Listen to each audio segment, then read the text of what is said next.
Welcome to wise monkeys media. ప్రస్తుతం మనతో పాటు ఉన్నారు ఫిడికస్ హోమియోపతి నుంచి CEO and homeopathy doctor Bharadwaj garu ఉన్నారు. సో అనేక విషయాల గురించి డాక్టర్ గారిని అడిగి తెలుసుకుందాం. నమస్తే అండి. నమస్తే అండి. సో డాక్టర్ గారు, బేసిక్గా ఆటిజం అనేది ఈ మధ్యకాలంలో చాలా ఎక్కువగా చూస్తున్నాం కదా. పిల్లలు చాలా హైపర్ యాక్టివ్గా ఉంటున్నారు. అసలు ఆటిజం అనేది ఎలా కనిపెట్టాలి? ఆటిజం అంటే ఏంటి అసలు? బేసిక్గా మీరు ఆటిజం అన్నారు, హైపర్ యాక్టివ్ అన్నారు. చాలా మందికి ఒక కన్ఫ్యూజన్ ఉంటుంది అనమాట. మనకు బేసిక్గా రెండు డిసీజెస్ ఉంటాయి, ఆటిజం అని, ఒకటి ఏడిహెచ్డి అని. సో ఏడిహెచ్డి అనేది డిఫరెంట్ డయాగ్నోసిస్, ఆటిజం అనేది డిఫరెంట్ డయాగ్నోసిస్ అనమాట. మీరు చెప్పే హైపర్ యాక్టివిటీ అనేది ఏడిహెచ్డి కిందకి వస్తుంది అనమాట. అదేంటంటే attention deficit hyper activity disorder. అది కంప్లీట్గా డిఫరెంట్ డిజార్డర్. ఆటిజం అనేది కంప్లీట్గా డిఫరెంట్ డిజార్డర్. మనం మామూలుగా మనము సైకియాట్రీ డిజార్డర్స్ ఏమన్నా డయాగ్నోస్ చేయాలంటే పాటించే బుక్ను కానీ ఒక బైబుల్ అనండి, సో దాన్ని మనం ఏమంటామంటే డిఎస్ఎం అంటాం అనమాట. డిఎస్ఎం అంటే diagnostic and statistical manual of mental disorders అని. సో ఇది మనకు అమెరికన్ సైకియాట్రిక్ అసోసియేషన్ వాళ్ళు రాసింది. దాని ప్రకారం మనము autism is a different disorder, ADHD is a different disorder. But చాలామంది పీపుల్లో, ఫర్ ఎగ్జాంపుల్ ఒక 100 ఆటిజం కేసెస్ వస్తే అట్లీస్ట్ 20 to 30% ఆఫ్ ది కేసెస్లో ఆటిజము ఏడిహెచ్డి రెండు కలిసి ఉంటాయన్నమాట. But these are two different disorders. మనం ఆటిజం, మీరు ఇంకో క్వశ్చన్ అడిగింది ఆటిజం ఎందుకు వస్తుంది అని. సో ఆటిజం రావడానికి మనకు కొన్ని వందల రీజన్స్ ఉన్నాయన్నమాట. సో మనం ఆటిజం ఏమంటామంటే స్పెక్ట్రమ్ డిజార్డర్ అంటాం. ఆటిజం అనేది అన్ని విధాలుగా స్పెక్ట్రమ్ అంటే ఏంటంటే 1-2 కాజ్ కాకుండా కొన్ని హండ్రెడ్స్ ఆఫ్ కాజెస్, అంటే వైడ్ వెరైటీ ఆఫ్ కాజెస్ ఉన్నదాన్ని మనం స్పెక్ట్రమ్ అంటాం. అదేవిధంగా సిమ్టమ్స్ కూడా, ఆటిజం ఎలా ఎక్స్ప్రెస్ అవుతుంది అనే దాన్ని కూడా మనకు చాలా సిమ్టమ్స్ ఉంటాయి. ఆటిజం ప్యాథాలజీ, ఏదన్నా ఒక డిసీజ్ తీసుకుంటే ఇందువల్ల ఈ డిసీజ్ వస్తుంది, సో ఈ డిసీజ్ వచ్చే ముందు మీ బాడీలో ఈ చేంజ్ వస్తుంది అని మనం చెప్పచ్చు. బట్ ఆటిజంలో అలా కాదనమాట. ఆటిజంలో ఏంటంటే కొన్ని వందల చేంజెస్ ఉంటాయి, అక్కడ కూడా స్పెక్ట్రమ్ అనమాట. సో మనం ఆటిజంని బేసిక్గా ఎలా డిసైడ్ చేస్తామంటే సిమ్టమెటాలజీ, ఏం సిమ్టమ్స్ ఉన్నాయి, బిహేవియరల్ డయాగ్నోసిస్ అంటాం అనమాట. సో మనం ఆటిజం అనేది ఒక బ్లడ్ టెస్ట్ చేస్తేనో, లేకపోతే ఒక హిస్టోపాథాలజికల్ టెస్ట్ చేస్తేనో, లేదంటే ఏదైనా ఒక ఎక్స్రే తీస్తే, ఎంఆర్ఐ తీస్తే ఆటిజం అనేది మనకు బయటపడదు అనమాట. ఆటిజం ఎట్లా అంటే బేస్డ్ ఆన్ బిహేవియర్, ఈ విధమైన బిహేవియర్ ఉంటే దాన్ని ఆటిజం అంటాం అనమాట. So behavioural diagnosis is autism. Okay, దీన్ని ఎలా రికగ్నైజ్ చేయాలంటారు? రైట్, ఆటిజంని మనం రికగ్నైజ్ చేయాలంటే బేసిక్గా 3 సిమ్టమ్స్ ఉంటాయన్నమాట. ఈ 3 సిమ్టమ్స్ ఎలా స్టార్ట్ కావాలంటే చిన్నప్పటి నుంచే స్టార్ట్ కావాలి. సో మేబీ 25 years 30 years వచ్చిన తర్వాత ఈ సిమ్టమ్స్ వస్తే దాన్ని ఆటిజం అనమన్నమాట. దాంతోపాటు గ్లోబల్ డెవలప్మెంటల్ డిలే, అంటే మైల్ స్టోన్స్ డిలే ఉండకూడదు. మైల్ స్టోన్స్ డిలే లేకుండా చిన్నతనం నుంచి నేను ఇప్పుడు చెప్పే 3 సిమ్టమ్స్ ఉంటే దాన్ని మనము ఆటిజం. ఫస్ట్ సిమ్టమ్ ఏంటంటే persistent deficiencies in social communication. Social communication అంటే ఏంటి? సో మనం ఏదన్నా మాట్లాడగలగడం, సో లేకపోతే మనకి ఏదన్నా ఉంటే దాన్ని ఎక్స్ప్రెస్ చేయడం, వేరే వాళ్ళు ఏదైనా ఎక్స్ప్రెస్ చేస్తే దాన్ని అర్థం చేసుకోవడం, సోషల్ ఇంటరాక్షన్ ఉండడం, అంటే ఫాదర్తో మదర్తో ఎలా ఉండాలో అలా ఉండడం, గర్ల్ ఫ్రెండ్తో ఎలా ఉండాలో అలా ఉండడం, టీచర్స్తో ఎలా ఉండాలో అలా ఉండడం. సో ఇంకోటి ఏంటంటే బేసిక్గా ఎమోషన్స్, మనకు 5 బేసిక్ ఎమోషన్స్ ఉంటాయి అనమాట. Fear, anger, disgust, sadness, enjoyment అని 5 ఉంటాయన్నమాట. మనం ఏంటి, చిన్నపిల్లలు 1.5 year కొడుకున్నాడు అనమాట. వాడు ఇంటికి వస్తేనే ఏం చేస్తానంటే పరిగెత్తుకొని వచ్చి డోర్ ఓపెన్ చేస్తాడు. డోర్ ఓపెన్ చేసిన వెంటనే చేయి పట్టుకొని లాక్కొని పోతాడు. ఎక్కడికి లాక్కొని పోతాడు? కీస్ అన్ని ఒక దగ్గర పెట్టిండు, ఆ కీస్ దగ్గర తీసుకోపోతాడు. కార్ కీ తీసుకోమంటాడు. 1.5 year కార్ కీ తీసుకోవాలి, ఇంకా వాడు పద అంటాడు అనమాట. వాడే పోయి లిఫ్ట్ ప్రెస్ చేస్తాడు. సో వాళ్ళకు ఇలా కమ్యూనికేట్ చేస్తారనమాట. ఎవరు? ఆటిజం లేని పిల్లలు. ఆటిజం ఉన్న పిల్ల వాళ్ళు అలా కమ్యూనికేట్ చేయలేరు. సో వాళ్ళకి ఏం కావాలో వాళ్ళకే అర్థం కాదు, తెలిసినా కూడా కమ్యూనికేట్ చేయలేరు, వేరే వాళ్ళు కమ్యూనికేట్ చేసినా కూడా అర్థం చేసుకోరు అనమాట. మెయిన్గా ఫస్ట్ మనం చూసేది ఏంటంటే ఐ టు ఐ కాంటాక్ట్ లేకపోవడం చిన్నప్పుడు. అదేవిధంగా వాడికి ఏదైనా పేరు ఉంటుంది, ముద్దు పేరు ఏదైనా ఉంటుంది, వాడిని పలికితే ఆ పేరు పెట్టి పిలిస్తే రెస్పాన్స్ లేకపోవడం. తర్వాత మీరు కోపంగా ఉన్నారా, మీరు బాధగా ఉన్నారా, నార్మల్గా కిడ్స్ ఫాదర్ మదర్ ఎలా ఉన్నారని అర్థం చేసుకోగలుగుతారు. ఎలా? బాడీ లాంగ్వేజ్ని బట్టి, టోన్ ఆఫ్ వాయిస్ని బట్టి, ఫేషియల్ ఎక్స్ప్రెషన్స్. అంటే కోపంగా ఉన్న వాళ్ళ ఫేస్ ఒక రకంగా ఉంటుంది, నవ్వుతూ ఉన్న వాళ్ళ ఫేస్ చిన్నపిల్లలు అర్థం చేసుకోగలరు, నార్మల్ పిల్లలు. బట్ ఆటిజం పిల్లలు ఏంటంటే ఈ ఎమోషన్స్ చూపించలేరు.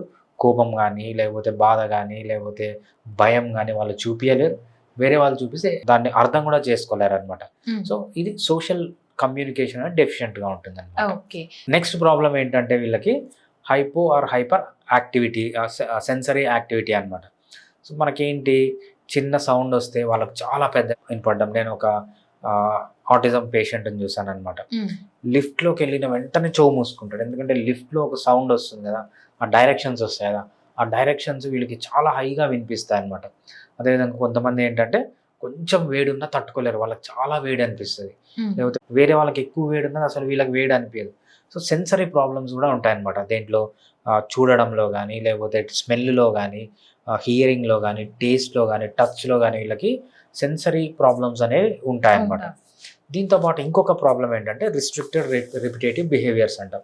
వాళ్ళు చేసిన పనే చేయడం, రెగ్యులర్ చేసే పని కంటే కొంచెం వేరే డీవియేట్ అయినా కూడా వాళ్ళు దాన్ని తట్టుకోలేరు అనమాట. ఫర్ ఎగ్జాంపుల్, నాకు ఒక బేబీ వస్తుంది, బేబీకి ఆటిజం ఉంది, గర్ల్ చైల్డ్. సో ఆ బేబీ ఏంటంటే ఎవ్రీడే రెడ్ కలర్ డ్రెస్సే వేసుకోవాలి. ఆ డ్రెస్ తప్ప ఇంకా తనకి ఏది వేసినా కూడా అది షీ కెనాట్ డైజెస్ట్ అనమాట. ఎందుకంటే she cannot comprehend it. So రోజు ఒకటే డ్రెస్ కావాలి. ఇంకో బాబు ఉన్నాడు, వాడు ఏంటంటే రోజు మెక్డొనాల్డ్స్కి వెళ్ళాలి, ఈవినింగ్ అయితేనే ఒక ఫ్రెంచ్ ఫ్రైస్ తీసుకోవాలి, దాంట్లో పెరి పెరి ఫ్లేవరే కావాలన్నమాట వాడు. సో అది రోజు తింటాడు. అది తినకుండా వాడికి ఇంకా ఏది ఏ కెనాట్ కాంప్రహెండ్.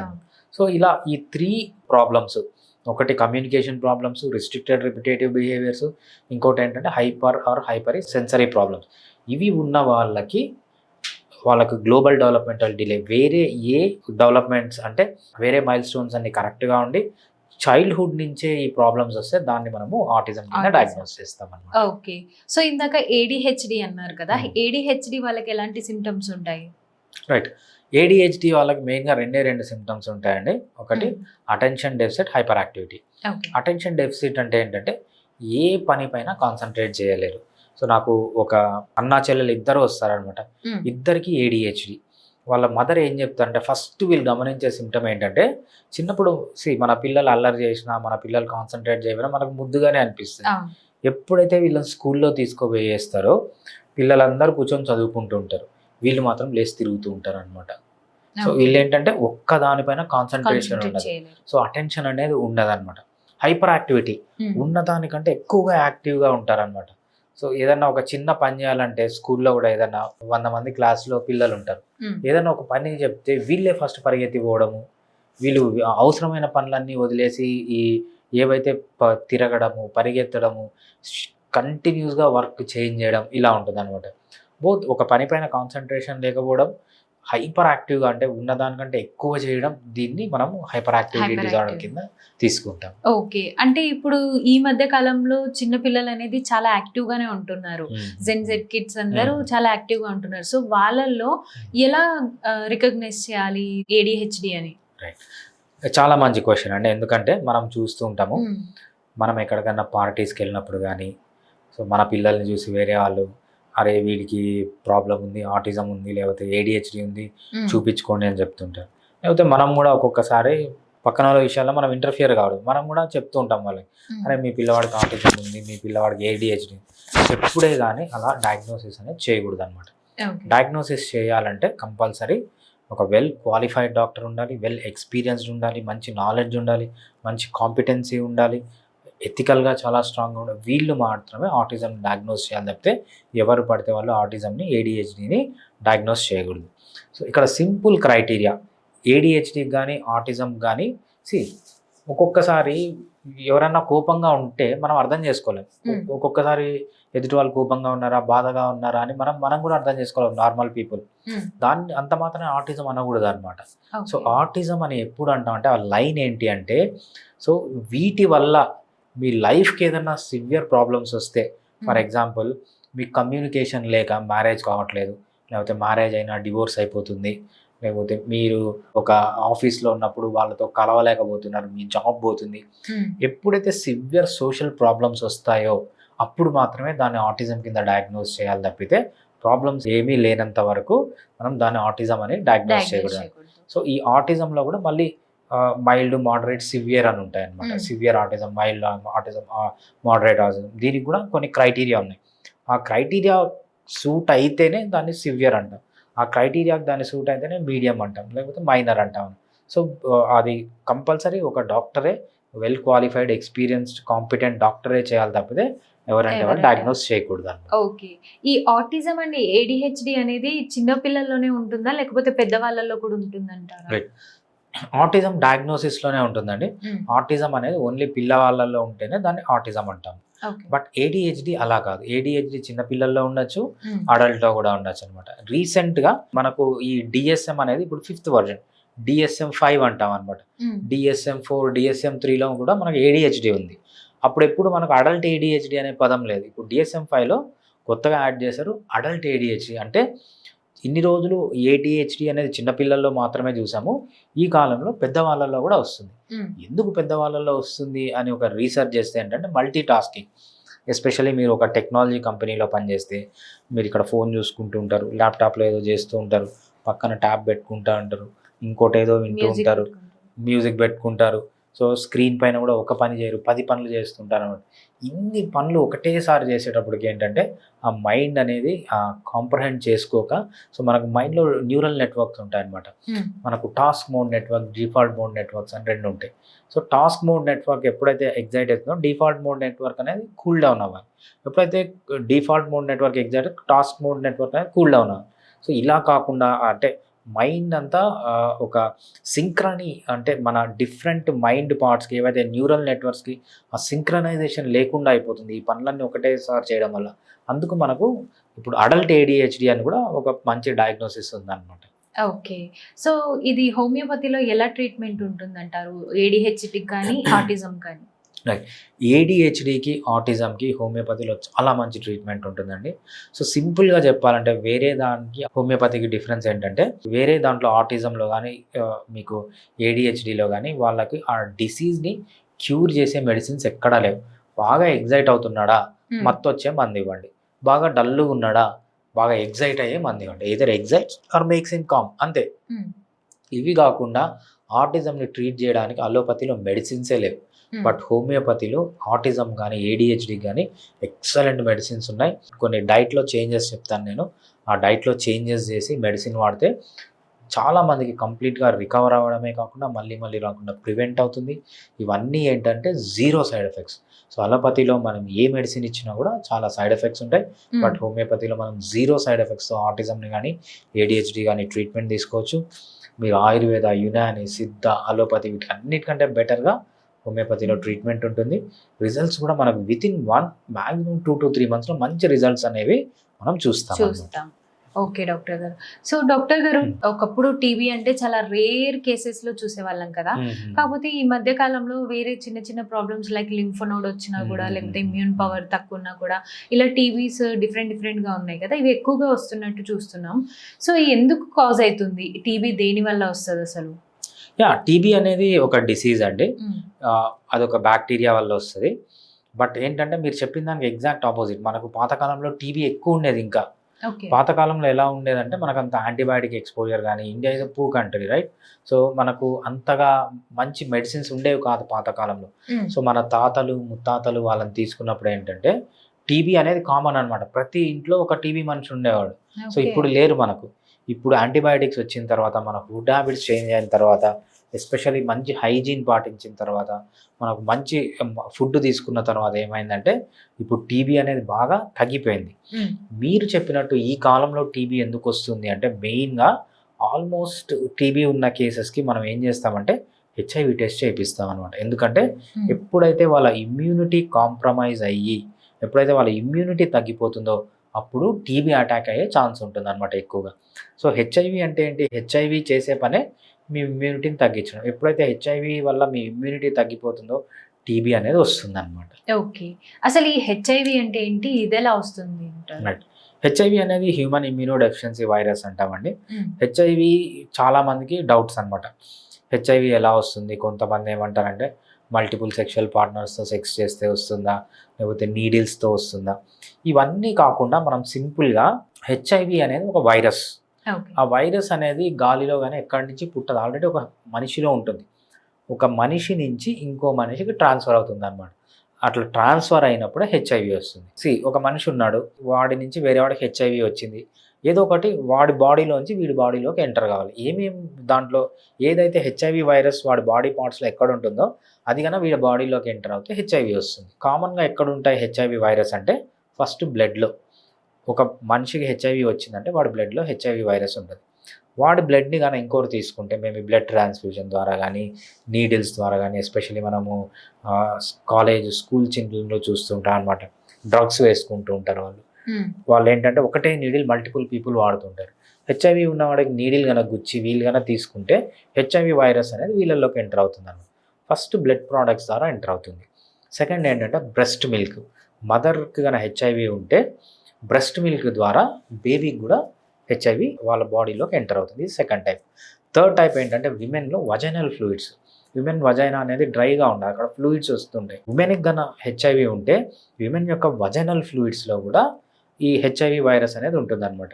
హెచ్ఐవి ఉన్న విమెన్‌తో అన్‌ప్రొటెక్టెడ్ సెక్స్ చేసినప్పుడు ఏదైతే వజైనల్ ఫ్లూయిడ్ ఉందో ఆ ఫ్లూయిడ్ అనేది పెన్నిస్ ద్వారా ఎంటర్ అయ్యి ఇన్ఫెక్షన్ అనేది జరుగుతుందన్నమాట. మెన్‌లో ఎక్కడ ఉంటుందంటే సెమెన్‌లో ఉంటుంది. ఎప్పుడైతే at the end of sexual activity men ejaculate చేస్తారు కదా! లిక్విడ్ వస్తుంది. దాన్ని సెమెన్ అంటారన్నమాట. ఆ సెమెన్‌లో కూడా హెచ్ఐవి ఉంటుంది. సో, ఒక హెచ్ఐవి ఉన్న మెన్ హెచ్ఐవి లేని ఒక విమెన్‌తో అన్‌ప్రొటెక్టెడ్ సెక్స్ చేసినప్పుడు ఇది గన ఎంటర్ అవుతే సెమెన్ గన ఎంటర్ అవుతే దాంట్లోంచి వైరస్ ఎంటర్ అయ్యి విమెన్‌కి కూడా వస్తుందన్నమాట. సో, ఈ 4 గన గుర్తుపెట్టుకుంటే మీరు బ్లడ్ ఒకటి, బ్రెస్ట్ మిల్క్ ఒకటి, విమెన్ యొక్క వజైనల్ ఫ్లూయిడ్ ఒకటి, సెమెన్ ఒకటి. ఈ 4 ద్వారానే ఒకరి నుంచి ఒకరికి వస్తుంది తప్పితే ఇంకా వేరే ద్వారా వచ్చే ఛాన్స్ చాలా తక్కువ అన్నమాట. తక్కువ. ఓకే. సో, వన్స్ టీబీ వచ్చిందనుకోండి, దాన్ని ఎలా తగ్గించుకోవాలంటారు? అంటే దాని ట్రీట్మెంట్ ఎలా ఉంటుంది? యాహ్! టీబీ వచ్చింది అంటే మనం ఫస్ట్ ఆలోచించాల్సింది ఏంటంటే టీబీ ట్రీట్మెంట్ తీసుకోవడం కాదు. ట్రీట్మెంట్ అనేది సెకండరీ. అసలు ఎందుకొచ్చింది టీబీ? ఎందుకొస్తుందంటే మోస్ట్ ఆఫ్ ది టైమ్‌లో ఇమ్యూనిటీ తక్కువ ఉండడం వల్ల వస్తది. టీబీ బ్యాక్టీరియా అనేది ప్రతి ఒక్క దగ్గర ఉంటుంది. రైట్? మీరు ఎక్కడ చూసినా టీబీ బ్యాక్టీరియా ఉంటుంది. మీరు దాన్ని పట్టుకుంటారు, నోట్లో పెట్టుకుంటారు. కానీ చాలామందికి రాదనమాట. కొంతమందికే వస్తుంది. ఎటువంటి వాళ్ళకి వస్తుందంటే ఇమ్యూనిటీ తక్కువ ఉన్న వాళ్ళకి మాత్రమే వస్తుంది. ఇమ్యూనిటీ తగ్గింది. ఎందుకు తగ్గింది? ఫస్ట్ ఎవరన్నా టీబీ పేషెంట్ గనక డైరెక్ట్ వస్తే టీబీ సస్పెక్షన్ ఉంటే ఫస్ట్ మనం చేసేది ఏంటంటే హెచ్ఐవి టెస్ట్ చేస్తాం. హెచ్ఐవిలో టీబీ కామన్‌గా వస్తుంది. హెచ్ఐవి టెస్ట్ చేయాలి. లేకపోతే న్యూట్రిషనల్ అసే వీడు కరెక్ట్‌గా న్యూట్రిషన్ ఉందా లేదా? అంటే కావాల్సిన protein, fat, minerals, vitamins, phyto nutrients ఇంకా వేరేవి ఏవైతే కావాలో మినరల్స్, విటమిన్స్ అన్నీ కరెక్ట్‌గా ఉన్నాయా లేదా? న్యూట్రిషనల్ స్టేటస్ అసెస్ చేసుకుంటాం అనమాట. ఈ 2 మెయిన్. ఈ 2 కరెక్ట్‌గా లేకపోతేనే మనకు టీబీ వచ్చే ఛాన్స్ చాలా ఎక్కువగా ఉంటుంది. టీబీ వచ్చినప్పుడు ఎలాంటి సింప్టమ్స్ ఉంటాయంటారు? యాహ్! టీబీ వచ్చినప్పుడు మనం ఫస్ట్ గమనించేది ఏంటంటే unexplained weight loss. Within 2-3 months maybe 10 kgs తగ్గిపోవడం, ఆకలి లేకుండా పోవడం, బాగా వీక్‌నెస్ ఉండడం, బాగా చెమటలు పట్టడం, బాగా కోల్డ్ రావడం, కాఫ్ రావడం, బాగా దగ్గడం అనమాట. ఇంకోటేంటంటే బాగా వీక్‌నెస్ ఉంటుంది. Unexplained weakness. దీంతో పాటు ఏంటంటే లింఫ్ గ్లాండ్స్ ఉంటాయి వీళ్ళకి. మనకు లింఫ్ గ్లాండ్స్ అని ఉంటాయి. అంటే నెక్ దగ్గర ఉంటాయి, యాక్సిల్లాలో ఉంటాయి. సో, అదే గ్రాయిన్ అంటామనమాట. గ్రాయిన్ దగ్గర ఉంటాయి. ఇవన్నీ కామన్ ప్లేసెస్ అనమాట. ఈ కామన్ ప్లేసెస్‌లో వీళ్ళకి ఏమవుతుందంటే గ్లాండ్స్ లాగా తెలుస్తుంది ఇట్లా పట్టుకుంటే. అంటే ఎన్లార్జ్ అయి ఉంటాయన్నమాట. ఇంకోటి అన్‌ఎక్స్‌ప్లెయిన్డ్ ఫీవర్. రెగ్యులర్‌గా ఫీవర్ రావడము, బాగా చెమటలు పట్టడము ఇవి కూడా మనం కామన్‌గా చూస్తుంటాం టీబీలో. ఓకే. సో, డాక్టర్ గారు ఫైలో నీడిల్ సైనస్ అనేది కూడా ఎక్కువగా చూస్తున్నాం కదా! అసలు అంటే ఏంటి? ఈ సైనస్ ఎలా వస్తుందంటారు? రైట్. ఈ పైలోనిడల్ సైనస్ అనేది ఈ మధ్య చాలా పెరిగిందండి. దీనికి మెయిన్ రీజన్ ఏంటంటే మనం ఫారెన్ నుంచి తెచ్చి పెట్టుకుంటున్న ప్రాబ్లమ్స్ అనమాట. అంటే మనము ఇండియన్స్ వాష్రూమ్కి వెళ్ళినప్పుడు బాగా వాటర్ వేసి వాష్ చేసుకుంటారు అనమాట. ఇప్పుడు ఏం చేస్తున్నారు, చాలామంది టిష్యూ పేపర్ యూజ్ చేస్తున్నారు. ఇది ఒక రీజన్ అనమాట. ఇండియన్స్ ఎప్పుడు ఇన్ని రోజులు లావుగా ఉండేవాళ్ళు కాదు, ఇప్పుడు చాలా హెవీగా ఉన్నారనమాట. ఈ ఒబేసిటీ వచ్చిన వీళ్ళకి ఏమంటే బటక్స్ అన్నీ బాగా లావ్ అయిపోయి ఎప్పుడైతే బటక్స్ లావ్ అయిపోతాయో దానికి కూడా పైలోనిడల్ సైనస్ అనేది వస్తుందన్నమాట. ఇంకో మెయిన్ ఇంపార్టెంట్ రీజన్ ఏంటి అంటే సో మనకు పాతకాలంలో హార్మోనల్ పిల్స్ అవన్నీ వేసుకునేవాళ్ళు కాదు. ఇప్పుడు చాలామంది మెన్ ఏం చేస్తున్నారంటే హార్మోనల్ పిల్స్ వాడుతున్నారు. ఈ హార్మోనల్ పిల్స్ వాడినప్పుడు ఏమవుతుందంటే ఎస్పెషల్లీ గడ్డం పెరగడానికి, మీసాలు పెరగడానికి ఏవైతే మెడిసిన్స్ వాడుతున్నారో వాటి వల్ల ఏమవుతుందంటే బాడీ హెయిర్ కూడా బాగా థిక్ అయిపోతుంది. ఎప్పుడైతే బాడీ హెయిర్ థిక్ అయిపోతుందో దానివల్ల కూడా పైలోనిడల్ సైనస్ అనేది వస్తుంది అనమాట. ఇంకో రీజన్ ఏంటంటే ఎక్కువసేపు కూర్చొని ఉండడం. ఎప్పుడైతే బటక్స్ ఎప్పుడు చాలాసేపు కింద టచ్ ఉంటాయి ఏమవుతుందంటే దానివల్ల కూడా పైలోనిడల్ సైనస్ వస్తుంది. ఎస్పెషల్లీ ఎవరిలో వస్తుంది? సాఫ్ట్వేర్ ఇంజనీర్స్, లేకపోతే డ్రైవర్స్, ఎవరైతే కూర్చొని పని చేస్తారో ఎక్కువ, సో వీళ్ళలో ఈ పైలోనిడల్ సైనస్ అనేది వస్తుందన్నమాట. బేసిక్గా పైలోనిడల్ సైనస్ ఏంటంటే మనకు స్కిన్ ఉంటుంది కదా, బటక్స్ మధ్యలో ఫ్లాట్ ప్లేస్ ఉంటుంది. సో దాన్ని ఏమంటామంటే సాక్రమ్ అంటాం అనమాట. దానిపైన స్కిన్ ఉంటుంది.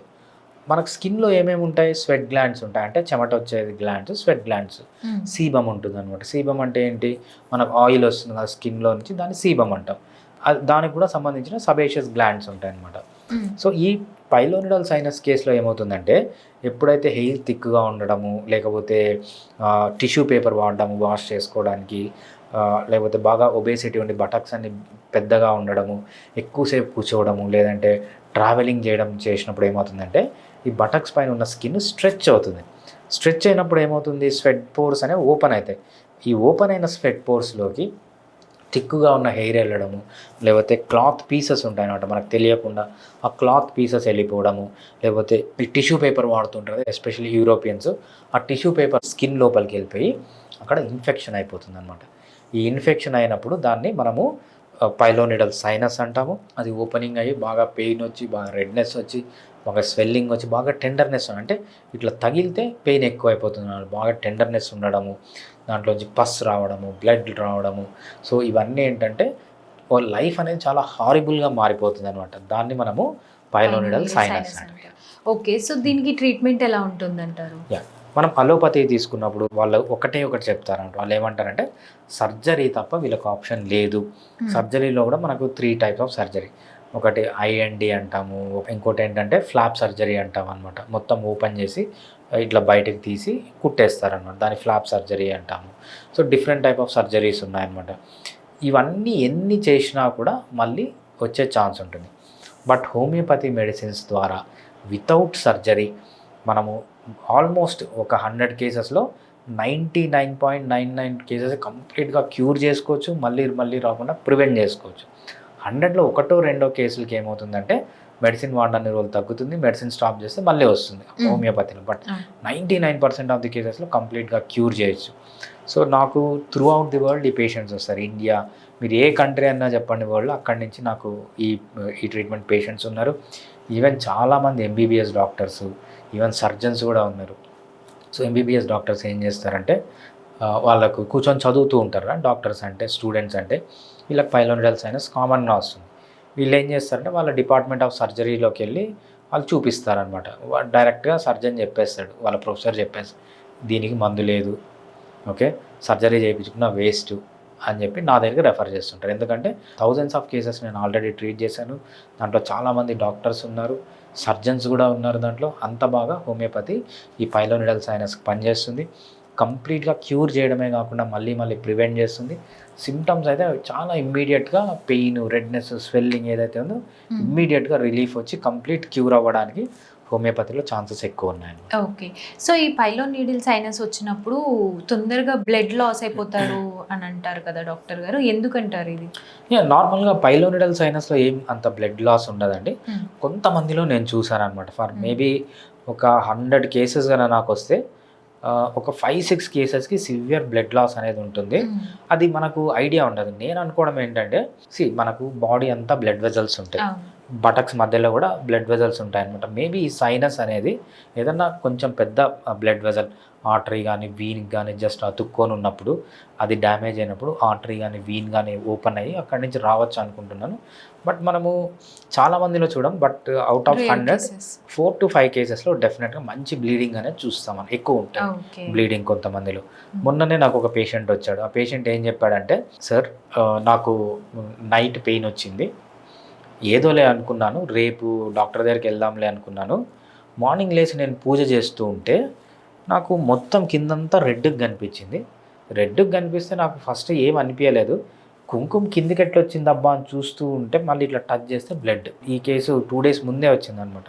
కొంతమందిలో సివియర్ బ్లీడింగ్ అనేది ఉంటుంది, బట్ అది రేర్ అనమాట. మేబీ 100లో 4-5 మెంబర్స్కి అలా ఉండొచ్చు.